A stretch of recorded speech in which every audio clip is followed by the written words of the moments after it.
वक्रतुण्डौ महाकाय सूर्यकोटिसमप्रभ निर्विघ्नं कुरु मे देव सर्वकार्येषु सर्वदा। ओम श्री गणेशाय नमः। ओम श्री विष्णुदेवाय नमः। ओम श्री लक्ष्मीदेवे नमः। ओम नमः शिवाय। ओम पार्वती देवे नमः। ओम ब्रह्मदेवाय नमः। ओम श्री सरस्वती देवे नमः। ओम श्री गंगा देवे नमः। ओम श्री वृंदा देवे नमः। ओम श्री कामधेनु देवे नमः। ओम श्री चंद्र देवाय नमः। ओम श्री सूर्य देवाय नमः। ओम श्री शनि देवाय नमः। ओम श्री हनुमत देवाय नमः। ओम वाणी हिरण्यगर्भाभ्यां नमः। ओम शची पुरंदराभ्यां नमः। ओम मातृपितृचरणकमलेभ्यो नमः। ओम इष्ट देवताभ्यो नमः। ओम कुल देवताभ्यो नमः। ओम ग्राम देवताभ्यो नमः। ओम वास्तु देवताभ्यो नमः। ओम स्थान देवताभ्यो नमः। ओम सर्वेभ्यो देवेभ्यो नमः। ओम सर्वेभ्यो ब्राह्मणेभ्यो नमः। ओम सिद्धि बुद्धि सहिताय श्रीमन् महागणाधिपतये नमः।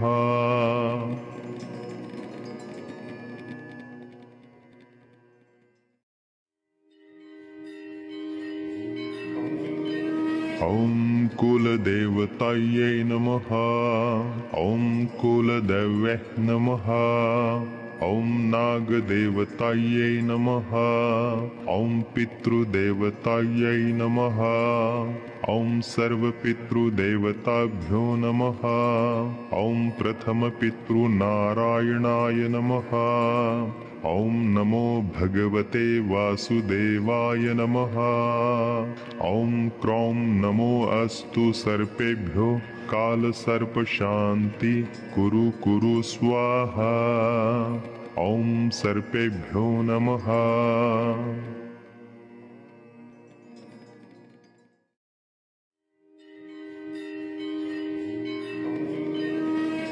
श्री गणेशाय नमः। ओम नमः शिवाय शंभवे कर्केशाय नमो नमः। ओम उमा देवीभ्यां नमः। ओम शंखिनीभ्यां नमः। ओम नमः शिवाय शंभवे व्योमेशाय नमो नमः। ओम धनुर्धारिभ्यां नमः। ओम भां द्वारवासिनीभ्यां नमः। ओम पद्मावतीभ्यां नमः। ओम नमः शिवाय शंभवे श्वासेशाय नमो नमः। ओम नमः शिवाय शंभवे खगेशाय नमो नमः। ओम शुं शूलधारिणीभ्यां नमः। ओम चिंचित्रा घंटाभ्यां नमः।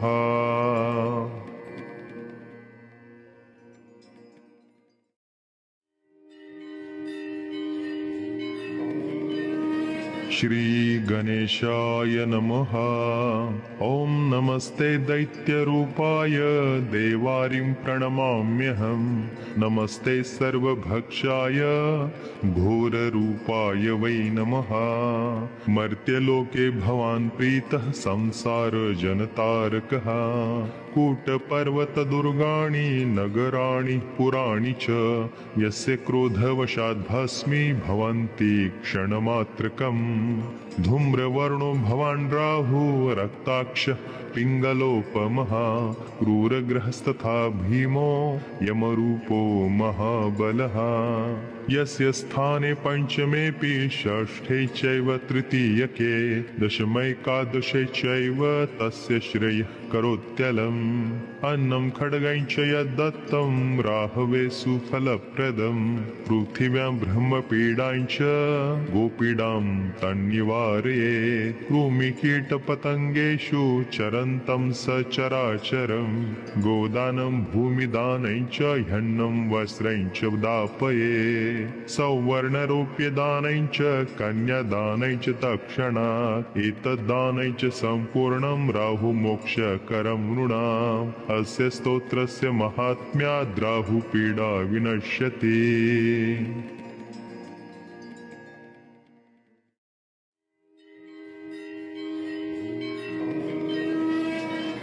श्री गणेशाय नमः।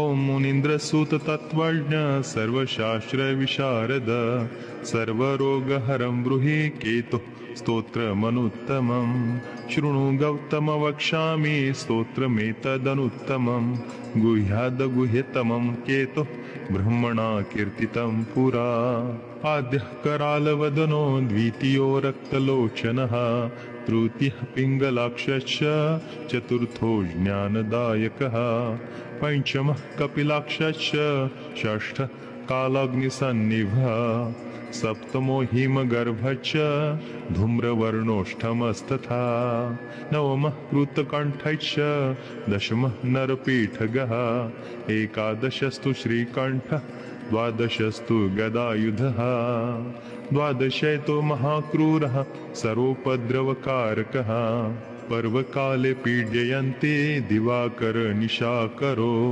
नाम द्वादशकं स्तोत्रं केतोरेतन्महात्मनः पठन्ति येन्वहं भक्त्या तेभ्यः केतुः प्रसीदति कुलुप्तधान्यविखिलेत् षट्कोणमण्डलं शुभं पद्ममष्टदलं तत्र विलिखेच्च विधानतः नीलं घटञ्च संस्थाप्य दिवाकरनिशाकरो केतुञ्च तत्र निक्षिप्य पूजयित्वा विधानतः स्तोत्रमेतत् पठित्वा च ध्यायन् केतुं वरप्रदं ब्राह्मणं श्रोत्रियं शान्तं पूजयित्वा कुटुम्बिनं केतुः करालवक्त्रस्य प्रतिमां वस्त्रसंयुतां कुम्भादिभिः संयुक्तां चित्रतारे प्रदापये दानेनानेन सुप्रीतः केतुः स्यात् तस्य सौख्यदः वत्सरं प्रेता भूत्वा पूजयित्वा विधानतः।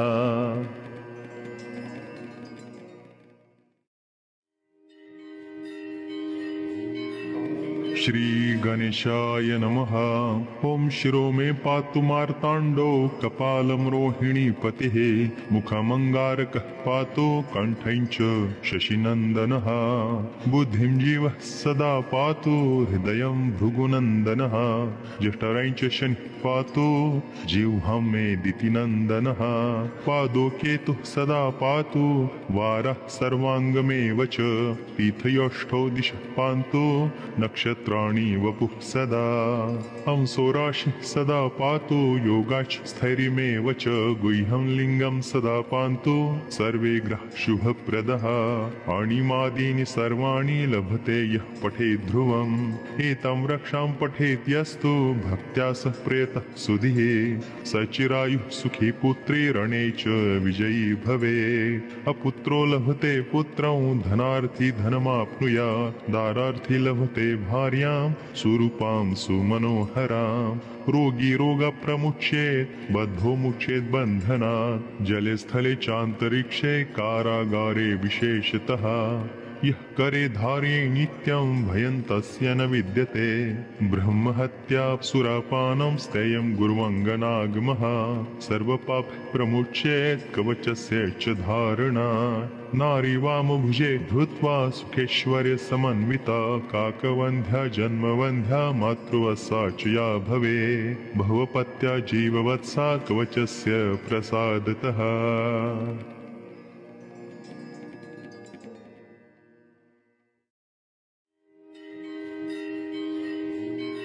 श्री गणेशाय नमः। ओम नमस्ते देवदेवेश सर्वव्यापी जनार्दन सत्वादिगुणभेदेन लोकव्यापार कारण। नमस्ते बहुरूपाय रूपाय महात्मने सर्वैकरूपरूपाय निर्गुणाय गुणात्मने। नमस्ते लोकनाथाय परमज्ञानरूपिणे सद्भक्तजनवात्सल्य शालिने मंगलात्मने। यस्यावताररूपाणि हर्षयन्ति मुनीश्वरः तमादिपुरुषं देवं नमामि ह्यर्थसिद्धये। श्रुतयोऽयं न जानन्ति च सूरयः तं नमामि जगद्धेतुं समायं चाप्यमायिनं। यस्यावलोकनं चित्रं मायोपद्रवकारणं जगद्रूपं जगद्धेतुं तं वन्दे सर्ववन्दितं। यत्पादाम्बुजकिञ्जल्क सेवारक्षितमस्तकः अवापुः परमां सिद्धिं तं वन्दे कमलाधवं। यस्य ब्रह्मादयो देवा महिमानं न वै विदुः अत्यासन्नं च भक्तानां तं वन्दे भक्तसङ्गिनं। यो देवस्त्यक्तसङ्गानां शान्तानां करुणार्णवः करोति ह्यात्मनः सङ्गं तं देवं सङ्गवर्जितं। यज्ञेश्वरं यज्ञकर्म सुनिष्ठितं नमामि यज्ञफलदं यज्ञकर्म प्रबोधकम्।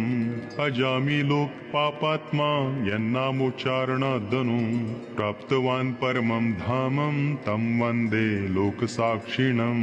हरिरूपी महादेवः शिवरूपी जनार्दनः इति लोकस्य नेता यस्तं नमामि जगद्गुरुम्। ब्रह्माद्या अपि देवेशा यन्माया पाशयन्त्रितः न जानन्ति परं भावं तं वन्दे सर्वनायकम्।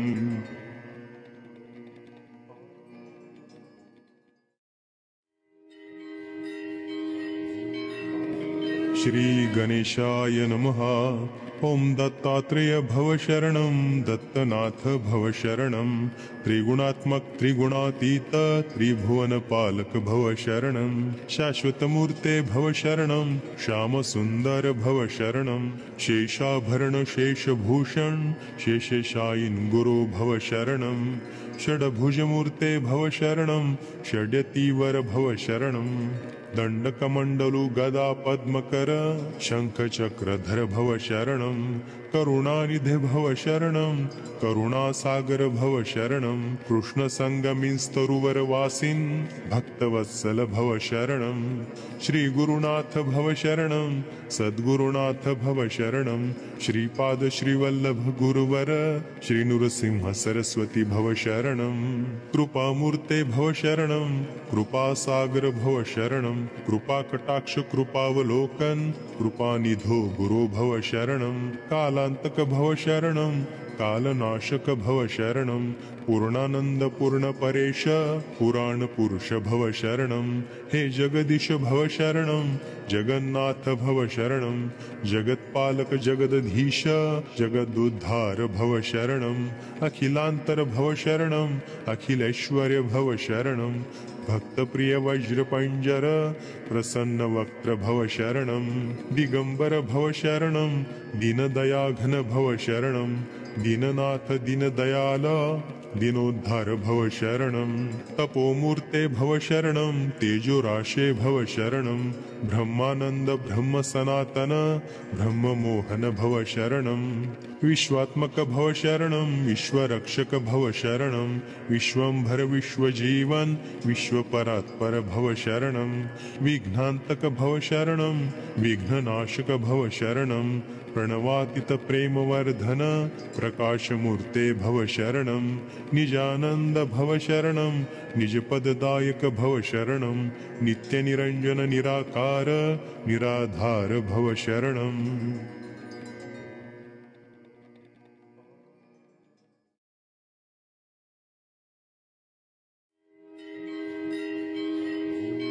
ओम वक्रतुंडौ महाकाय सूर्यकोटि समप्रभ निर्विघ्नं कुरु मे देव सर्वकार्येषु सर्वदा।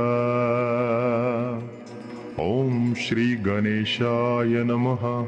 ॐ श्री विष्णुदेवाय नमः। ॐ श्री लक्ष्मीदेवे नमः। ॐ नमः शिवाय। ॐ पार्वतीदेवे नमः। ॐ ब्रह्मदेवाय नमः। ॐ श्री सरस्वतीदेवे नमः। ॐ श्री गंगादेवे नमः। ॐ श्री वृन्दादेवे नमः। ॐ श्री कामधेनुदेवे नमः। ॐ श्री चन्द्रदेवाय नमः। ॐ श्री सूर्यदेवाय नमः। ॐ श्री शनिदेवाय नमः। ॐ श्री हनुमतदेवाय नमः। ॐ वाणी हिरण्यगर्भाभ्यां नमः। ॐ शचीपुरन्दराभ्यां नमः। ॐ मातृपितृचरणकमलेभ्यो नमः। ॐ इष्टदेवताभ्यो नमः। ॐ कुलदेवताभ्यो नमः। ॐ ग्रामदेवताभ्यो नमः। ॐ वास्तुदेवताभ्यो नमः।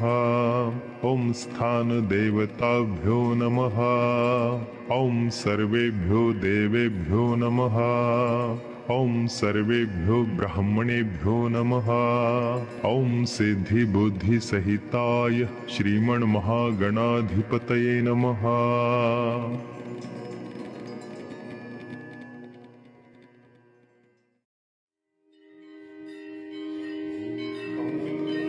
ॐ कुलदेवतायै नमः। ॐ कुलदेवे नमः। ॐ नागदेवतायै नमः। ॐ पितृदेवतायै नमः। ॐ सर्वपितृदेवताभ्यो नमः। ॐ प्रथमपितृनारायणाय नमः। ॐ नमो भगवते वासुदेवाय नमः।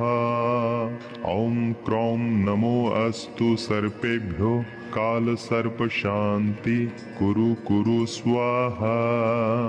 ॐ सर्पेभ्यो नमः।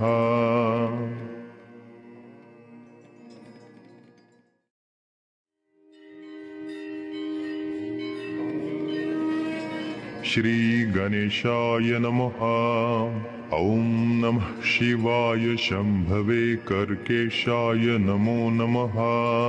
ॐ उमादेवीभ्यां नमः। ॐ शङ्खिनीभ्यां नमः। ॐ नमः शिवाय शम्भवे व्योमेशाय नमो नमः। ॐ धनुर्धारिभ्यां नमः। ॐ भां द्वारवासिनीभ्यां नमः। ॐ पद्मावतीभ्यां नमः। ॐ नमः शिवाय शम्भवे श्वासेशाय नमो नमः। ॐ नमः शिवाय शम्भवे खगेशाय नमो नमः। ॐ शुं शूलधारिणीभ्यां नमः। ॐ चिन्चित्राघण्टाभ्यां नमः।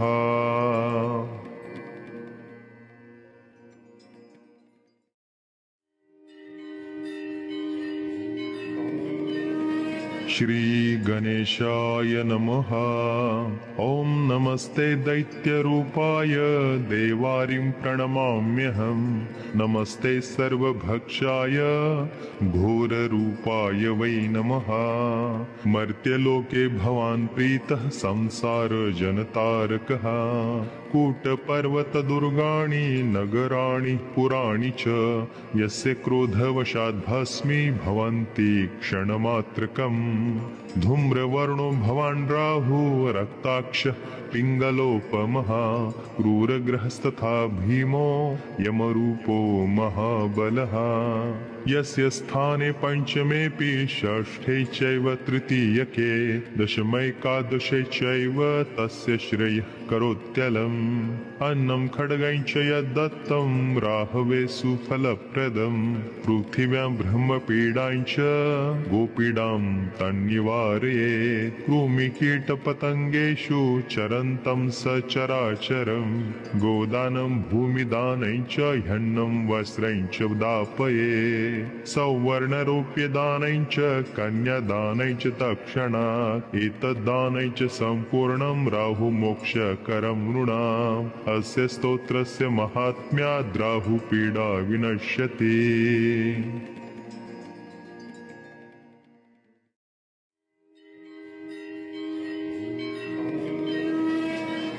श्री गणेशाय नमः।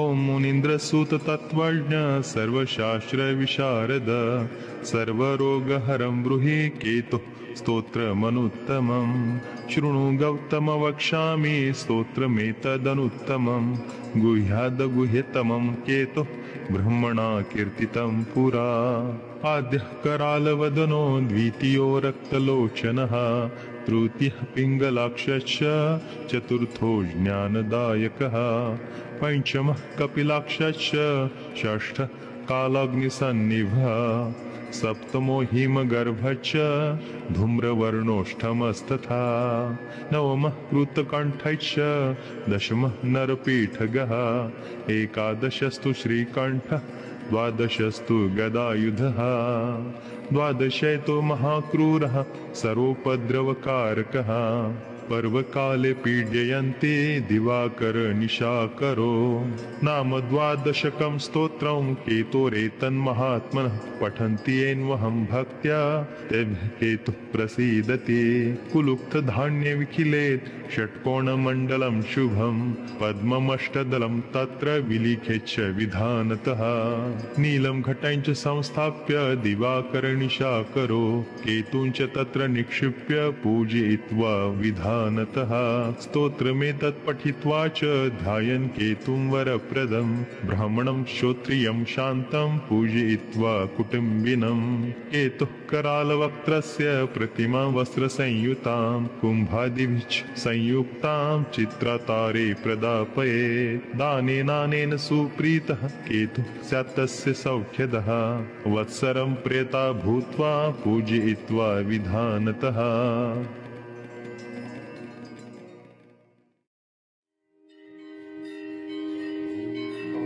श्री गणेशाय नमः।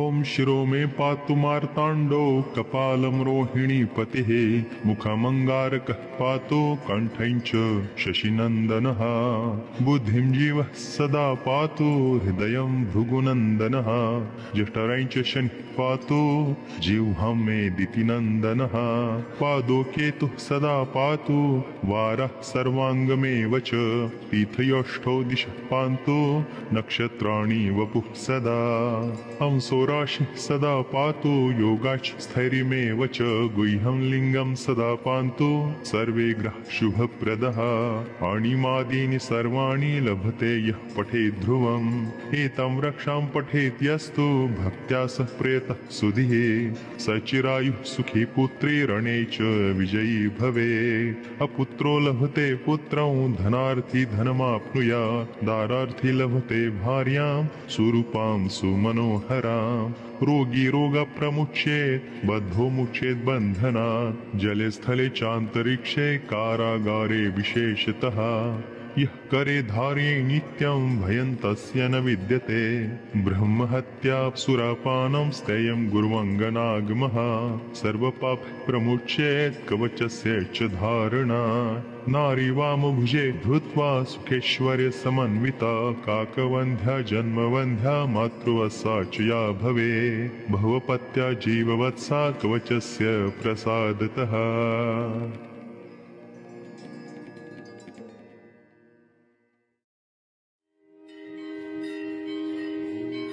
श्री गणेशाय नमः।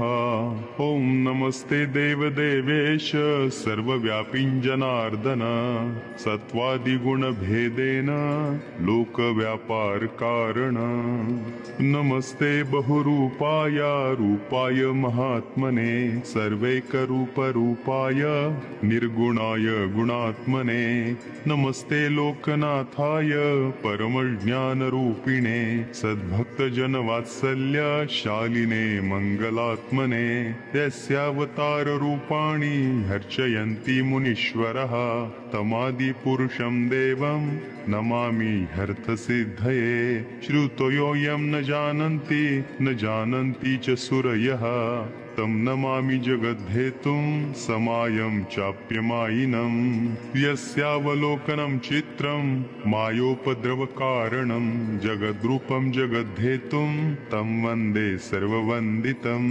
यत्पादाम्बुजकिञ्जल्क सेवारक्षितमस्तकः अवापुः परमां सिद्धिं तं वन्दे कमलाधवं यस्य ब्रह्मादयो देवा महिमानं न वै विदुः अत्यासन्नं च तं वन्दे भक्तसङ्गिनं यो देवस्त्यक्तसङ्गानां शान्तानां करुणार्णवः करोति ह्यात्मनः सङ्गं तं देवं सङ्गवर्जितं यज्ञेश्वरं यज्ञकर्म सुनिष्ठितं नमामि यज्ञफलदं यज्ञकर्म प्रबोधकम् अजामि लोकपापात्मा यन्नामोच्चारणादनु प्राप्तवान् परमं धामं तं वन्दे लोकसाक्षिणं हरिरूपी महादेवः शिवरूपी जनार्दनः इति लोकस्य नेता यस्तं नमामि जगद्गुरुम् ब्रह्माद्या अपि देवेशा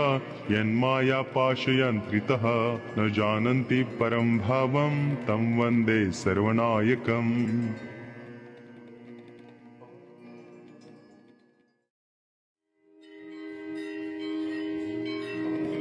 श्री गणेशाय नमः। ओम दत्तात्रेय भव शरणं दत्तनाथ भव शरणं त्रिगुणात्मक त्रिगुणातीत त्रिभुवन पालक भव शरणं शाश्वतमूर्ते भव शरणं श्याम सुंदर भव शरणं शेषाभरण शेषभूषण शेषशायिन गुरु भव शरणं षड्भुजमूर्ते भव शरणं षड्यतिवर भव शरणं दंडकमंडलु गदा पद्मकर शंखचक्रधर भव शरणं करुणानिधे भव शरणं करुणासागर भव शरणं कृष्णसंगमिस्तरुवर वासिन भक्तवत्सल भव शरणं श्री गुरुनाथ भव शरणं सद्गुरुनाथ भव शरणं श्रीपाद श्रीवल्लभ गुरुवर श्री नृसिंह सरस्वती भव शरणं कृपामूर्ते भव शरणं कृपासागर भव शरणं कृपाकटाक्ष कृपावलोकन कृपानिधो गुरो भव शरणं कालांतक भव शरणं कालनाशक भव शरणं पूर्णानंद पूर्ण परेश पुराण पुरुष भव शरणं हे जगदीश भव शरणं जगन्नाथ भव शरणं जगत्पालक जगदधीश जगदुद्धार भव शरणं अखिलांतर भव शरणं अखिलेश्वर्य भव शरणं भक्तप्रिय वज्रपंजर प्रसन्न वक्त्र भव शरणं दिगंबर भव शरणं दीनदयाघन भव शरणं दीननाथ दीनदयाल दीनोद्धार भव शरणं तपोमूर्ते भव शरणं तेजोराशे भव शरणं ब्रह्मानंद ब्रह्म सनातन ब्रह्म मोहन भव शरणं विश्वात्मक भव शरणं विश्वरक्षक भव शरणं विश्वंभर विश्वजीवन विश्वपरात्पर भव शरणं विघ्नांतक भव शरणं विघ्ननाशक भव शरणं प्रणवातीत प्रेमवर्धन प्रकाशमूर्ते भव शरणं निजानंद भव शरणं निजपददायक भव शरणं नित्यनिरंजन निराकार निराधार भव शरणं